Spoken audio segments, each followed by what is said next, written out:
So, I'm going to start by announcing the topic area. I'll then tell you the two topics that are not being committed, and then I'll tell you the topic for the grand final. So, the topic area for the grand final is interesting thoughts that the CA team liked. The following topics will not be debated. That progressives should abandon the rhetoric of the lottery of birth. That we support the use of violence as a tactic for fighting oppression. And the topic that will be debated tonight is that we regret the popularization of performance and skills previously associated with sex work. For example, pole dancing and burlesque strip tease.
So, on the affirmative team, we have Macquarie University 1.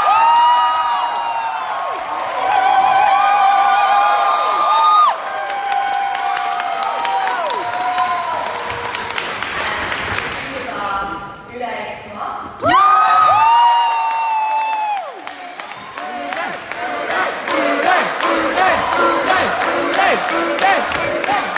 And Dawson.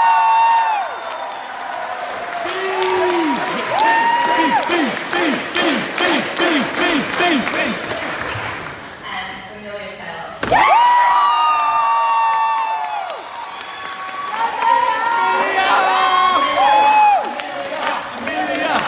On the negative team, we have the Australian National University 2.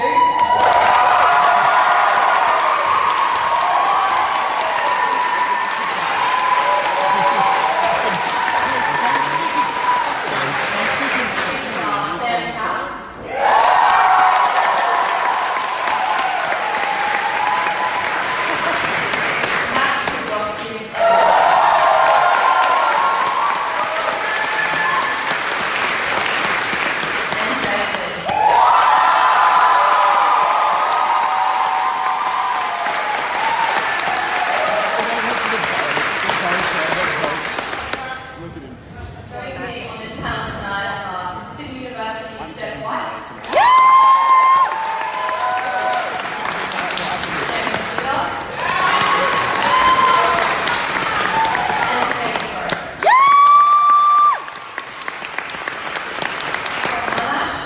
Katy. From Nikhil, From Melbourne, Stuart, Dixon, and Morrison.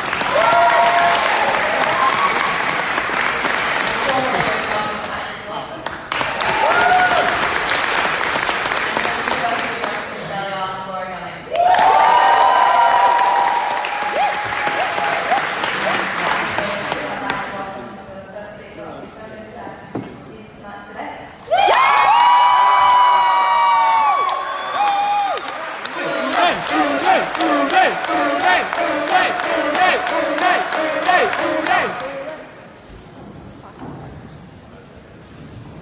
Get ready. Get your drinks ready.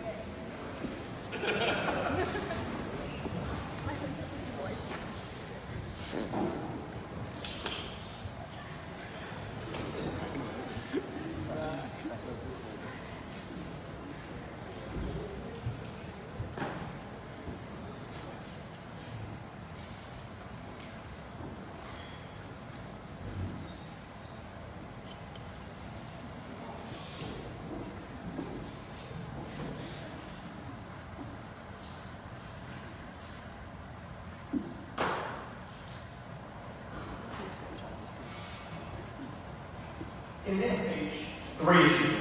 First of all, why this is an appropriation. Secondly, why this is particularly bad for sex workers. Thirdly, why this is going to result in a change in norms for the worse. Firstly, what it is that we regret. We think that we regret 2 things. First of all, the cultural popularity of these activities, and secondly, the existence of businesses and capitalistic structures that take advantage and exploit the work that has occurred. So the first point of the speech is on appropriation. We think that the first thing to state is that this likely exists in the form of a cultural good.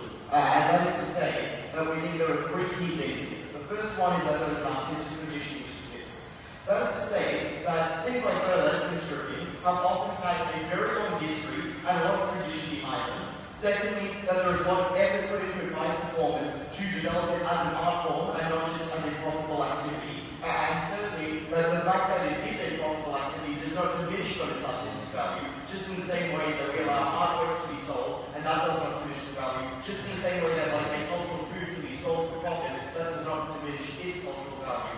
For that reason, we think that these kinds of particular like sex work and things like burlesque and stripping were uniquely important to the individuals who engage with them professionally, and for that reason, we would believe that they should have autonomous control. The second thing to note here is that they often have to go through a lot of work to get recognition for their art form as something that was legal and something that they were allowed to do.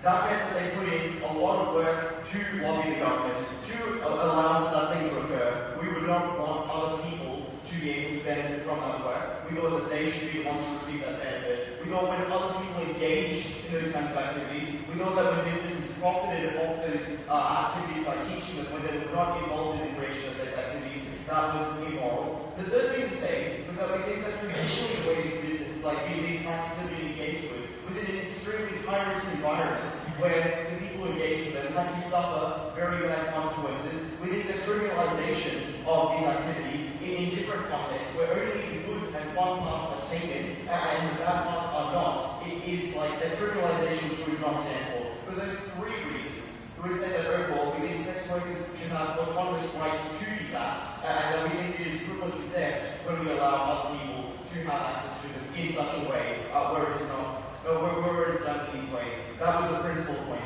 The second thing to note is why this is quite bad for sex workers.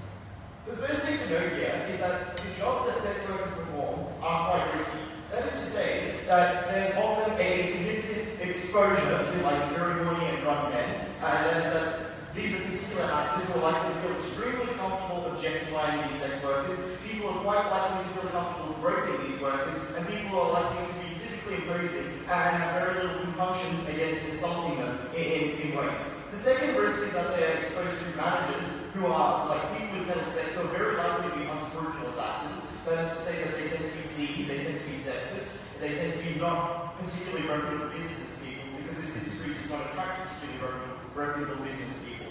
That is for the reason that first of all there is a lack of regulation in this industry, secondly it's a sketchy business in itself, and thirdly that creates a burden of expectations in that people inherently expect the industry to be exploited, they inherently expect the industry to act in certain ways, and there is a lack of political will to fix the ways in which those particular industries function. The harms of this is that many of the workers within this industry are exploited, suffer from drug or alcohol abuse, are not paid properly, do not receive their tips, are sexually assaulted by their customers and by their managers, and this is basically like having a terrible boss, but so much worse in every way because of the fact that there are weird social dynamics at work in this particular environment, and because of the fact that the product being sold is sex. The second thing to point out here is that there are probably 2 groups of sex workers who are affected by this motion. And the first one is those who choose to go into this job and probably enjoy it and choose it as a career. We're happy to admit that they're probably the more favourable characterisation that the opposition wants to engage with, and they're probably ones less affected in this debate. We think that these are the kinds of people who are like enjoy that job, but we think they're still vulnerable in a couple of ways. That is to say that the harms I discussed in the previous argument likely apply to them to some extent, if not to the same extent. The second thing to say is that engaging in sex work, they likely have significant opportunity costs in that they cannot pursue other opportunities that they may want to do, such as education or other work. And then secondly, there's likely to be a stigma from engaging in this industry that prevents them from now moving into other kinds of work. But the second group, and the one we think that is more relevant to this debate, is a more vulnerable group of sex workers who likely suffer from drug and alcohol have no other option but sex work in order to support themselves, who are stuck in a poverty trap and resorted to sex work as the only means of supporting themselves. We think that the harm of this was that there was a severe lack of other options for them, which made them particularly desperate to keep their jobs, particularly unlikely to report any abuses to the police, especially if they were themselves committing illegal actions, meaning using drugs, and that they were particularly vulnerable to all the harms I've listed above. Why this is relevant comes in the third argument I bring you, which is how this is likely to change norms for the worse as a result of the trivialization of these activities. And this is the consequentialist harms. The first thing to say is that this is the trivialization of that activity because it makes the activity feel like something that is fun, it makes it feel like something that is not risky, it makes it feel like something that is enjoyable, and lastly, that it makes it feel like something that all people of all walks of life should participate in. The consequences of that are that people are likely to perceive the activity in a different way, which makes them less likely to support sex workers politically and less likely to support them personally. We think that what this looks like is the idea that people are less willing to donate to charities that assist sex workers, that the government is likely to lose political capital it had to intervene to help sex workers, and thirdly, we think this affects the way that people engage with the sex work industry. And that is to say that it means that there are likely to be an increase in the amount of people who visit sex workers because of this, and that is likely to grow the industry and therefore grow the harms that we've talked about. But secondly, what is likely to happen is that the existing customers of the sex work industry are likely to change the attitude in which they engage with the industry. And that is to say that they're less likely to care about the moral element of what kind of sex worker they're engaging with. They're less likely to look at whether the person that they're engaging with is trafficked or not. They're less likely to engage with whether they're living in good conditions or they're being exploited or not. And they're less likely to consider the significance of moral choice of what they're engaging in.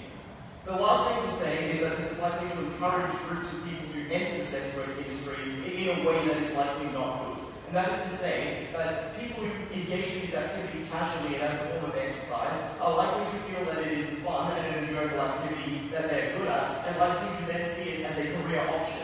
What that means is that it is quite likely that these particular managers and those who fail sex are likely to exploit these people in the following way, and that is that they will make the industry seem quite fun until these people are dependent on it as a source of income, and that at that point they will turn exploitative. What this means is that people who have already considered working in the sex industry are likely to be less cautious upon entering and more easily exploited. But secondly, there is an increase in those who would not have considered the industry as something for them, but now go in, and they are likely to be ignorant of the way the industry functions and therefore very easily exploited. So that is to say at the end of this point that it is risky to enter the sex industry because there are many ways you can be exploited, and we should not encourage people to do it for that reason. So at the end of this point, I think I've proved that it is principally wrong to allow people to trivialize these acts and engage in them, that it is likely to be particularly detrimental to sex workers, and for that reason, I'm so proud to affirm.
who is going to think about how sex workers have come to where they stand today? Who is going to take that time out of their day if it wasn't popularized? Their struggle was only recognized in the necessary appropriation of that to something that was a little bit more digestible.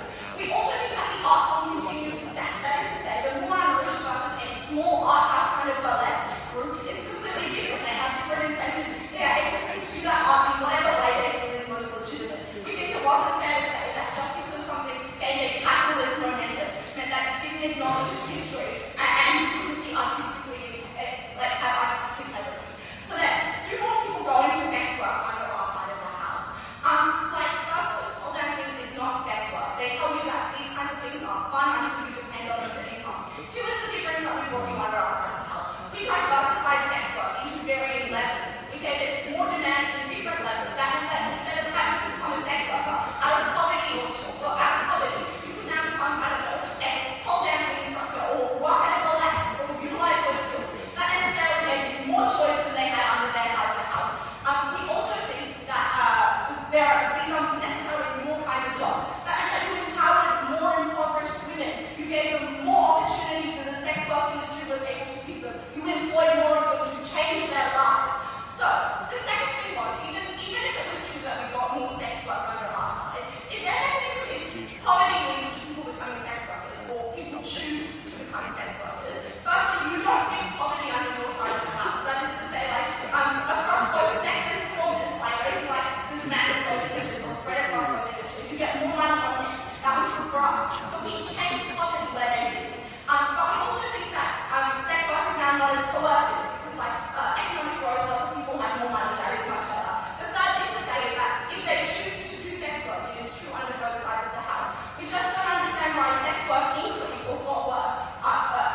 I've been to a strip club exactly once in my life.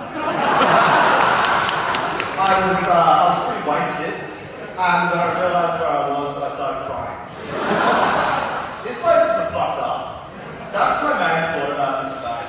Jesus Christ, why did we ever popularise these fucking hives of villainy and woe? What a multiple stats for this negative team. Oh God, the Catholic boy in me is just fucking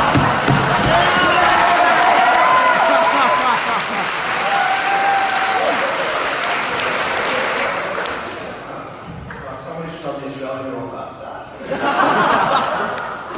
We're going to ask two questions, or two things in this debate. The first will be called the chicken and the egg, or the strip club and the white liberal. The opposition's central point in this debate is that the popularisation of things like strip clubs and burlesque gave rise to a sexual revolution that in turn led to the legalisation, appropriate regulation of sex work, that led to people seeing sex as something that was important, as valuable, that led to people having to that. I believe the exact opposite is true. A more sexually liberated world was already forming, and in one of the unfortunate side corners of that sexualized world, stuck through the popularisation of forms of commercial sex work. And I have three reasons for believing that. The first of these is that it needed to be legalised in the first instance, as we tell you in Amelia's speech. It would not be possible to have had legalisation and widespread acceptance unless people were already tolerant of the idea of sex as something that is in their private lives. That's in the same way that, people who are extremely sexually repressed, who don't think about it in their personal lives, tend not to have sex very often. You're unlikely to go to a sex club unless you already feel pretty confident with your sexuality. And popularisation wouldn't be possible unless there was already this social scale of that. The second thing is that I think there are a host of other factors that the opposition has ignored that mean that sexual liberation was already inevitable. Sexual liberation came about amongst a similar time, I guess, like the summer of love is probably the thing you'd call it. People started taking drugs, the Beatles made great music fuck to.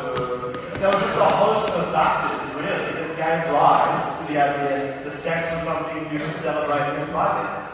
The idea that there was any sort of correlation to an industry, I think is actually quite silly in this debate. I think almost the reverse is certainly true. I think that the connotations with an industry that was widely seen as immoral, not for the reasons that sex is conventionally understood as immoral, that is to say, it's something dirty, but rather for the more legitimate reasons that it genuinely hurts people and genuinely breaks people. I think that almost certainly slowed down the summer of love. I think it was that much easier for conservatives in the cultural war to say, we don't need sexual liberation, we need sexual morality, because sexual liberation gives us more popularisation of strip clubs. The fourth response, though, is that I just think they've got a tag-out problem. All of these things were legalised and became popularised well after the point at which the summer of love began happening, when everybody started fucking intense in Woodstock. Like, these things happened before, they were going to happen anyway. But, assuming that that is not true, I think assuming that the effect of this is that it slightly slowed down the sexual liberation that occurred in the community, I think that we should be more considerate of the harms that we identify in this debate. Because I think the popularisation and trivialisation of these things has led to some bad stuff. Okay, so a lot of you in the audience are pretty young, but I'm at the age when some of my friends are starting to get married, which is fucked. And the number of people, when we talk about the bachelor party, who say that we're going to get a stripper, honestly astounds me. Because, that's not what my mates are into, we're dorks. But we still think that it is just appropriate and normal and essential. You created so many more customers, and you also created the sense that you could be more free when you were a customer.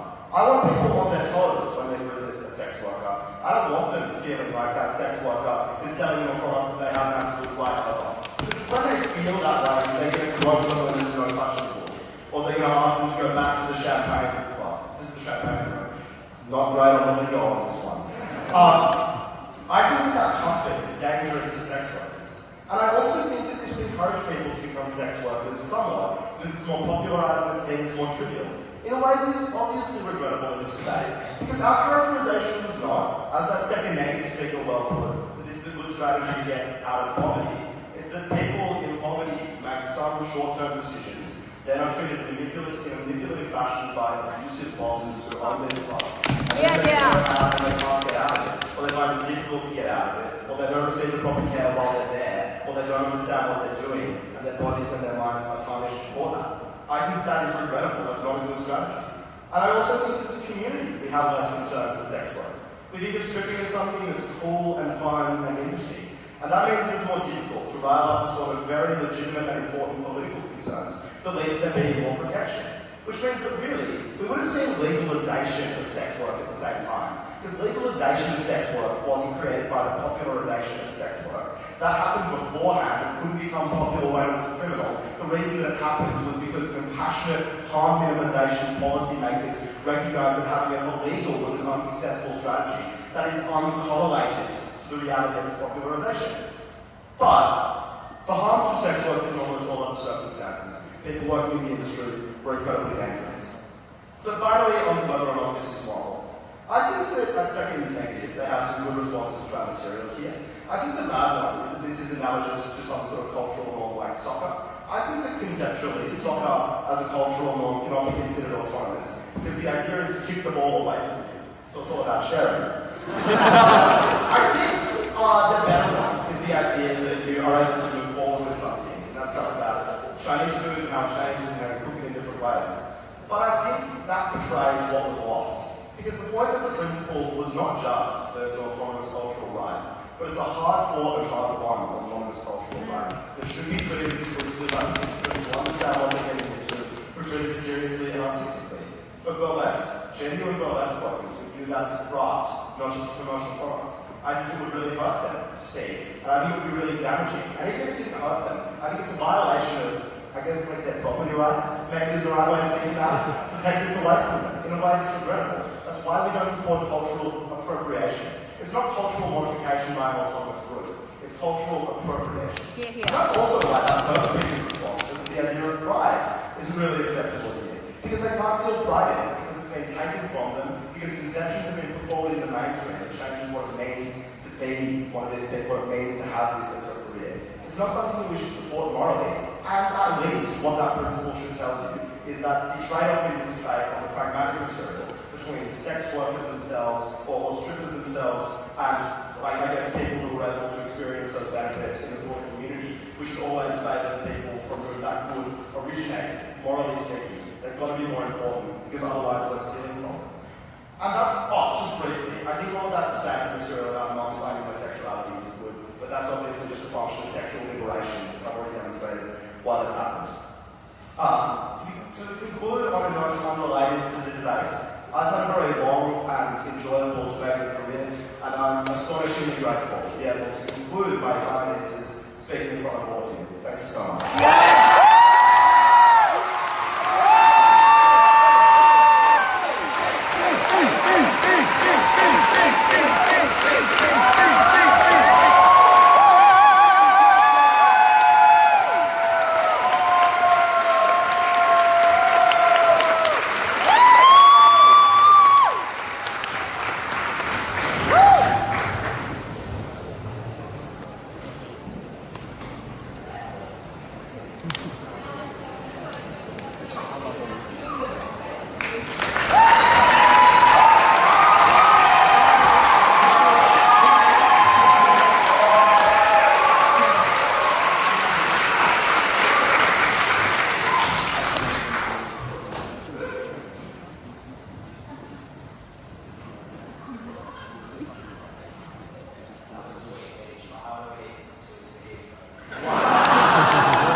Control over their lives and money, and two, that regrettably they were respected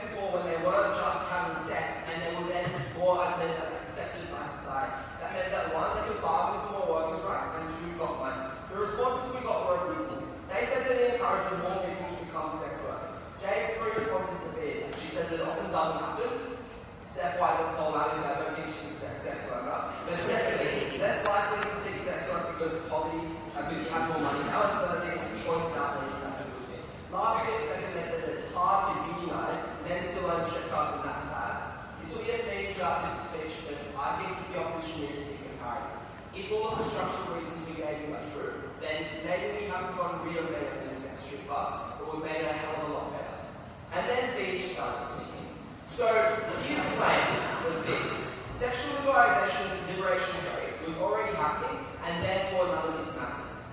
That missed our second point of the which was this: we told you that the comparative was that we got the sex work industry regulated faster and made more safe in a quicker way than it would have had if the popularization did not occur in the first place. That meant that all of the response and the jokes and the great times that men had debating was uncomparative. It was not a chicken or egg problem. The question we're asking in this debate is, without the popularization of burlesque and pole dancing, would the sex industry be better off or worse off? For all the structural reasons listed above, which still stand, we were able to clearly show that. And it means that the issue which they thought was the biggest in the debate, and we did too, has now just been clearly won by us. And I'm slightly closer to it easy to too. Second question: did it lead to more sex than women? Sam told you that sex was taboo and vigorously regulated in the 1970s. Women were told that their sex should not be expressed or claimed by them, and a way for that to change was to them to go out and wrap their legs around the pole and feel like they could finally have some way to claim that what their sexuality was there. We told you that because of the cultural awareness around that play in French that I can't pronounce, around things like birdcage and burlesque, meant that women were able to more acceptingly go to a place like a pole dancing class, or more acceptably go to a burlesque show or perform in one than they would have otherwise, which means that it encouraged and contributed towards the popularization of that thing. We noted that this was something that was accessible, because pole dancing only required pole, but more importantly, because it meant that this was a benefit for everyone. If we increase sexual liberation just a bit by the popularization of these activities, that was something that all women and some men too could access in a way which improved their lives that wouldn't have happened otherwise. And there we go, even closer to a victory. Lastly, third question: is this appropriation? So, this I think is a self-defeating principle, and let me explain why. The reason why appropriation is not an issue is because, and this was their problem with this quote, opposition set it up with the key stakeholder who the activity was being appropriated from being sex workers themselves. And this is why it's silly, because appropriation, if it improves the lives of those who first claimed the activity, then obviously just doesn't matter. That's like saying to someone, I think maybe, I'm trying to think of an example of how silly it would be.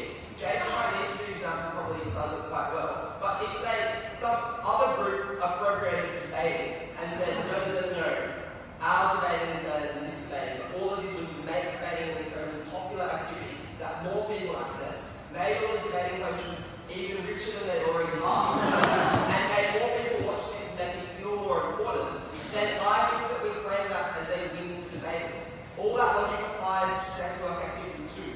If more people are going to these classes and teachers are getting richer, if these original sex workers, of which most of them are in these roles anyway, because it was that first step out of the industry for them, are able to get more money and more power because of it, the issue of appropriation is negligible. It does not matter in this debate because the appropriation has led to benefit for sex workers. Then, are strip clubs bad? This was not comparative. I think the question is having these clubs more in the public eye because of the popularization a good thing or a bad thing? Three things. First of all, regulation. Even people like me go to strip clubs, which means that now the police will start to care about them a little bit more. That's what I'm people or white people go to places like this. They're not in the underground away from the public eye and scrutiny and regulation. They're now so clearly there that people are going to want to know what's happening in them, and people like our lovely guest speaker might want to make policies about them too. Secondly, they're more separated from crime. It's much harder to have them tied to an underground organised crime ring if they are so heavily regulated as they would have been